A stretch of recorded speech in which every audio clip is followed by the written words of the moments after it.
Good evening, everyone. So today is Monday, the 11th of May. We are all gathering this time to do the evening chanting to show respect and veneration to the Buddha for his kindness and compassion. Only 5 days left for our big event.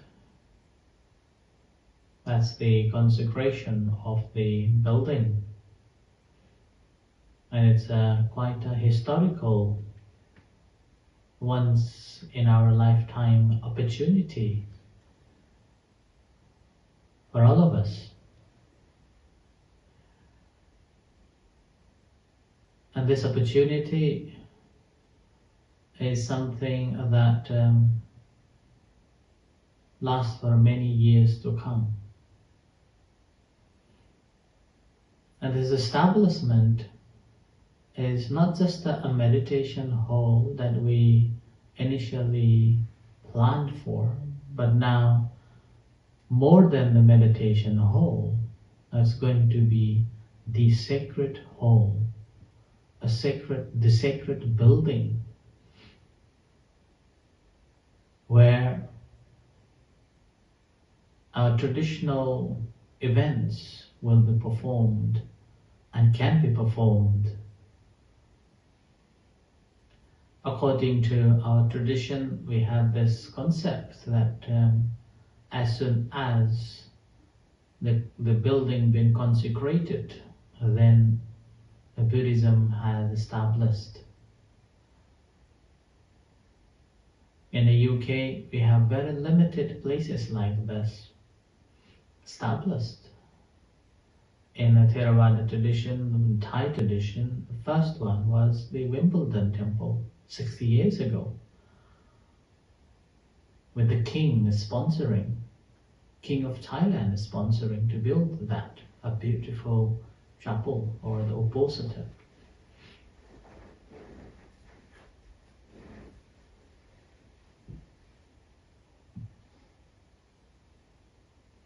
And the second one, I think it's in the Amravati in Hemel Hempstead, that purpose built Uposatha Hall. Now sadly, in a Sri Lankan tradition, I never see any Uposatha Hall in the UK yet. I haven't heard of it.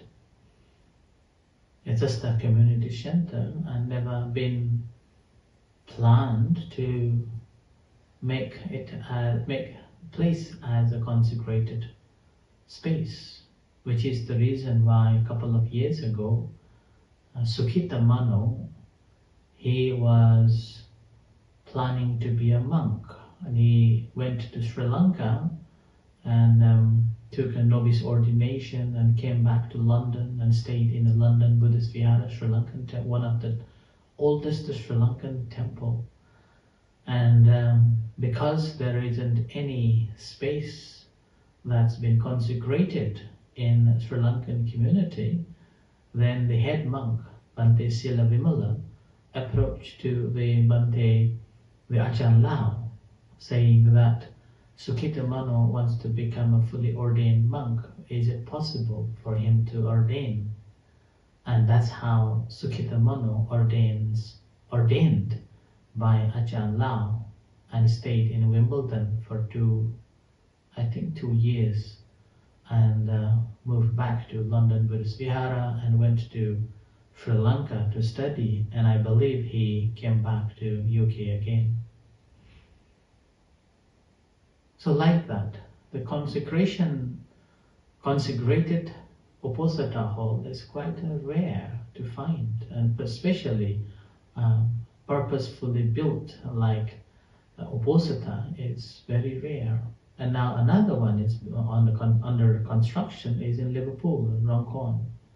That's again very beautiful, big, large hall with a northern Thai architect. So they're going to build, the cost is about almost to the 1 billion, and they got quarter million funding from the city council. But for us, it's all the members' donation, little by little, bit by bit. We didn't have any public funding. We didn't have any major funding from any organizations apart from our members that genuinely gave their faith and confidence, and here comes this building. And similarly, I recall the story in Sri Lanka that after the King Asoka sent the missionaries to Sri Lanka, Venerable Mahinda, who was the prince of the India, became a monk and went to Sri Lanka to spread the Dhamma.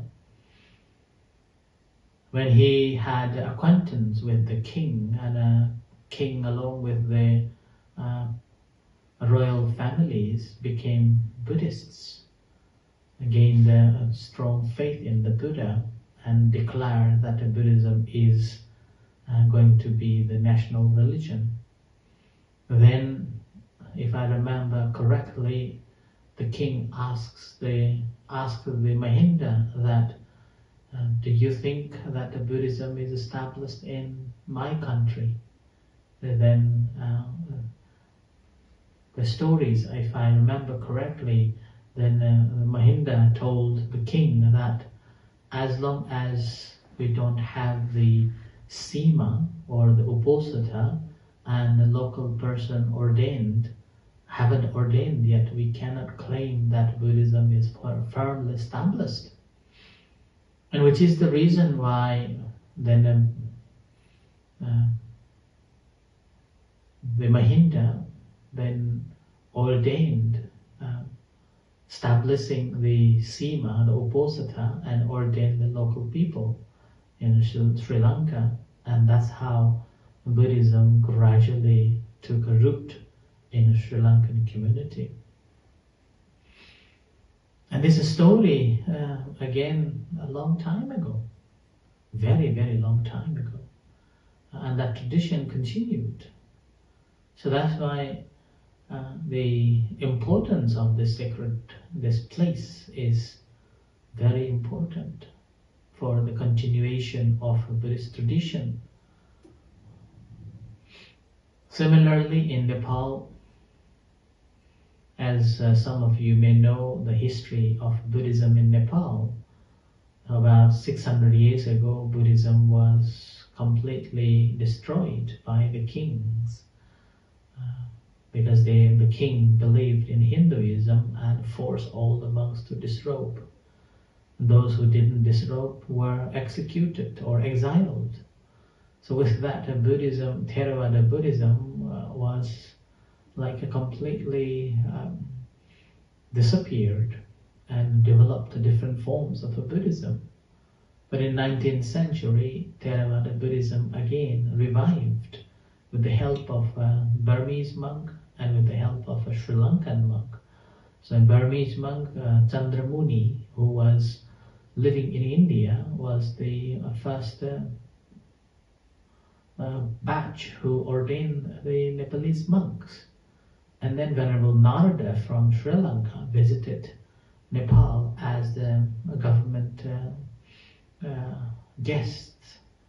So with that, Buddhism gradually, Theravada Buddhism gradually revived.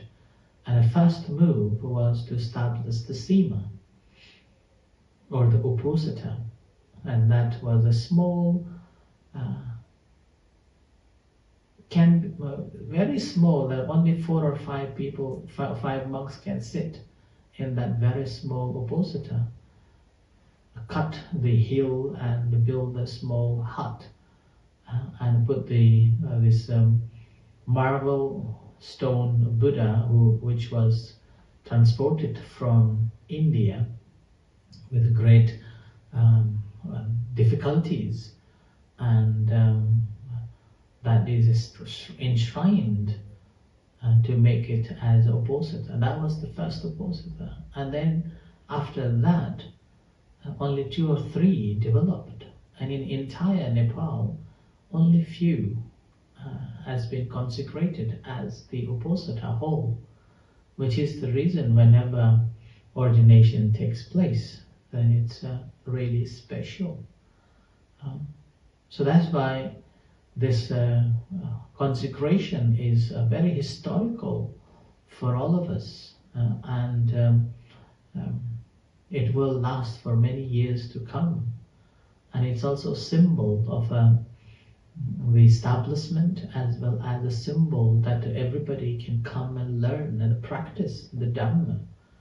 So it is not just a meditation hall, but it's a special meditation hall that has a special character and the sacred place for Buddhists. So we are very proud. We must be very proud of this success, that we all come together and working together for 5-6 years to build this special building. And although it doesn't have like Asian touch, apart from the paintings and the Buddha, but in a way this is like a Scottish Uposatha hall, Scottish tucked away in the Highlands of the Scotland, Highlands of Aberdeen's Uposatha hall. So it's a modern hall, the Uposatha hall. But the message that is so great, and the tradition behind it is so different. In Thai tradition, people are very acquainted with it and they're very eager to be part of it. They fight each other to sponsor things. Like today, we have this knife. These knives normally only 9, and now we have 18. And people are asking, is there any knife left to sponsor? And we have the marbles, the marker stones, the big marker stones. We have only 9 of them. And then they are asking, is there any left? And I said that there is one left that belongs to the temple, so you can join with it. Like that. And similar to the crystal ball, the marker stones, that we have 200 of them. But I announced only 108 because of knowing that nearer the date people will come and ask. So I left it many at the back. So now, as you know, many have also pledged to sponsor it. And some even said that you are putting price very cheap, only 49, why not 100? And Chanbin always told me off about it. Why 49, 100? Why not 100, Achan? How you gonna cover the cost for the event? He's always saying. And then now this knife, he also said 200 pounds per knife. Yeah, because we don't have. This is limited. Only 18 left. 18. And he said, Achan, tell them 200 or 250, and 200 is enough. And then Achan will say, no, Achan, how are you going to cover the cost? Like that. So that's why. But in Thai tradition, it's a content and this. But in Sri Lanka, Sri Lankan tradition or in Nepalese tradition, they are not that familiar such these events, and that's why sometimes they feel like very alien culture. How do you not auction them to the highest bidder? Auction? Oh my goodness! How? Can't afford the hammer, man. Bottle the names, can't afford the hammer, man. Call the Kirsty, this Kirsty company. Yeah.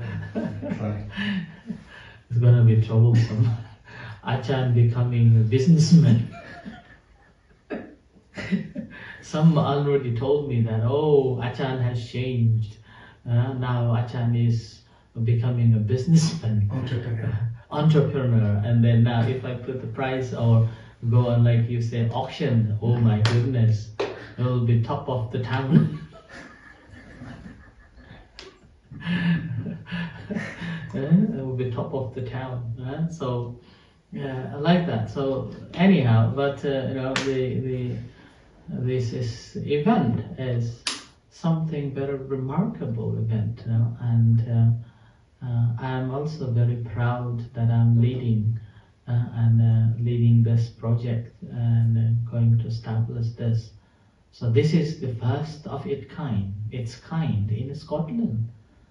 The purpose-built building for it. In Scotland, we have the temples. The first one established 2001 in Glasgow, and that is a Sri Lankan base called the Scotland Buddhist Vihara, established by Bhante Rewata. It was 2001, and it's still in the flat, haven't changed. And then the next one was Dhammapadipa in Edinburgh. It was 2006. And this is again in one detached house, 3-bedroom house. And now they have converted the garage into a hall, like a similar to this hall, similar size maybe. The garage and the other rooms make it one hall. And that's again, the building already exists. And the third temple is Wat Thai Buddharam Temple in Aberdeen. That's again one building. And then the fourth one is in Perth, Persia. Fourth one could be our one. There's Warapuni Center or Perth. I think our one is the first, and then next is the Persia. And the Perth, that's again one building and with a woodland. And then there is another one now. Another one is in Helensburgh, near to the Glasgow. That's a massive one, but the church, not a purpose-built, but the church. They bought the church and renovated it into Buddhist temple. But again, they haven't consecrated the building yet. And then another one is in Forfar, which recently established a year or 2 years ago. And then our one is, I think, the fourth one. Our one. Now this is the only place that we have this purpose-built sacred hall. Not in other places. And probably this is the second largest temple in Scotland too. Because the first largest Buddhist temple, Theravada Buddhist obviously, not the Tibetan one, the Theravada Buddhist center is in Persia. That's a nunnery. It's 11 acres of a woodland with a 3-bedroom house. 3-bedroom house. And Sister Chandaswari. So Sister Chandaswari, she I think built one hut there as well. Again, Sister Chandaswari is from Scotland, born and bred in Scotland, in Edinburgh, and but somehow she got a faith in the Buddhism and became nun 48 years ago. Same like my age. So she became a nun 1978. That's my age. I was born. I was just come to this world, and she was already a nun. And then she got the heritage from the parents and built this monastery. But in terms of the purpose-built hall, this is the one. So it's a very special hall. So we are making a history here. We are making a history here. And this history, not just for us, it's for many people to come from many far distance, very long distance. and people will be here coming and learning the Dhamma and gaining understanding and getting more benefit. So the more people come and use the building and practice the Dhamma, we will get the benefit. It's a long-term investment for us. Although we passed away, we won't be alive forever. So although we may pass away and died and then go on, but when people come to use the building, and even one person becomes a monk, then that is already great benefit or great merit that we're going to receive.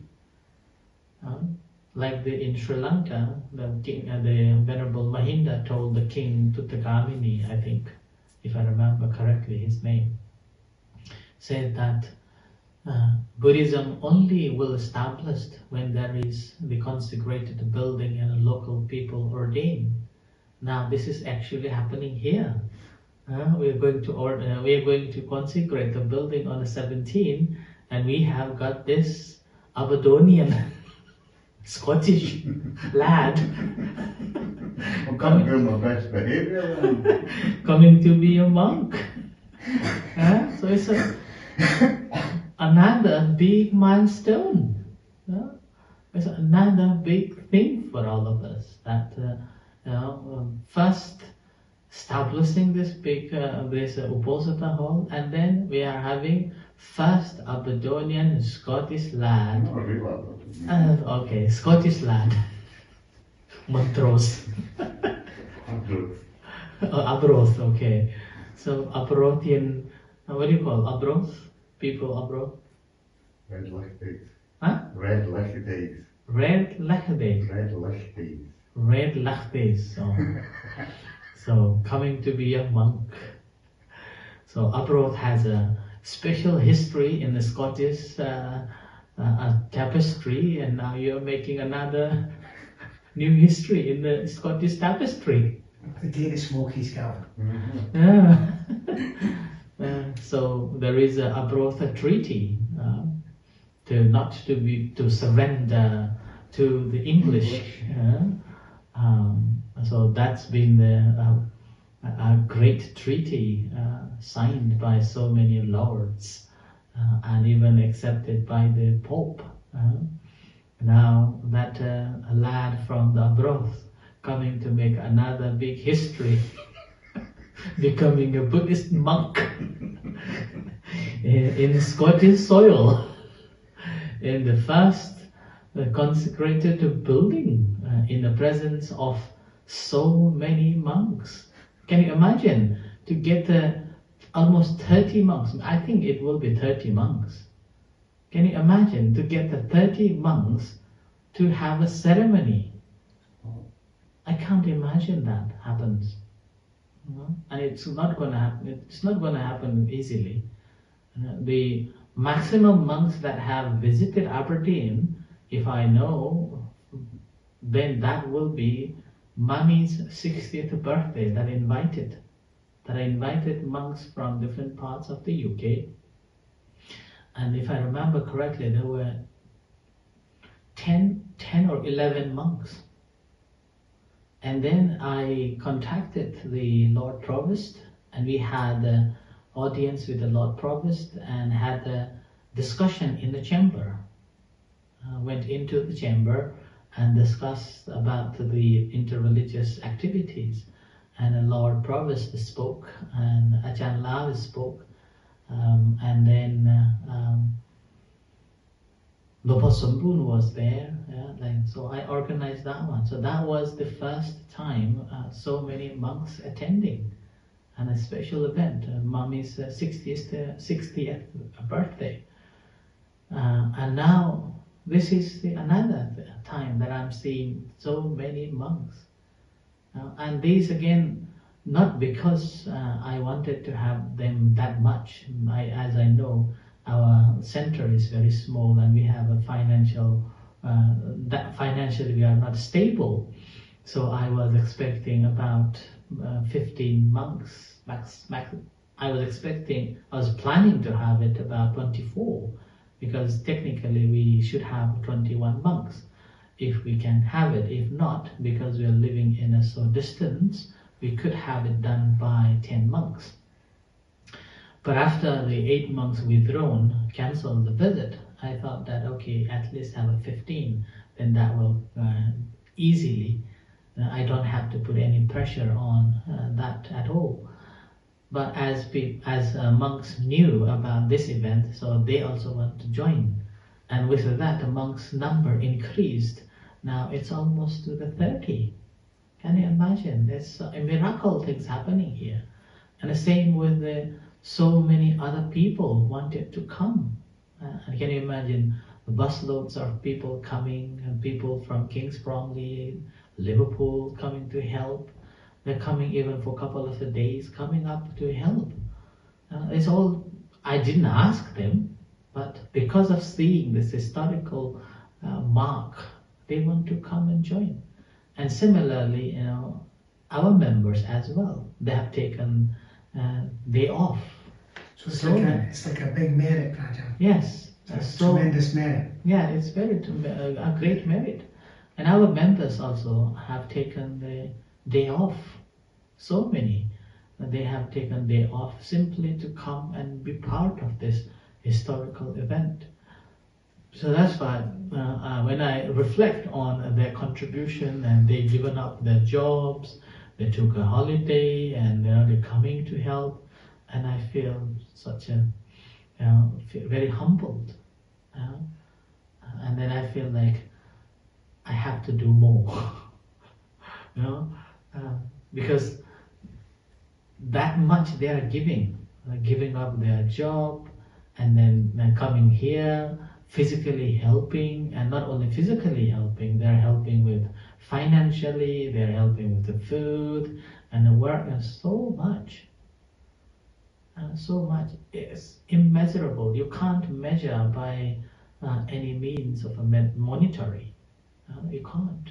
So only I can say that I feel very touched, and I have no words to express my gratitude and appreciation that all our members have been contributing towards this successful event. So that's why we are making this history in the Scottish soil.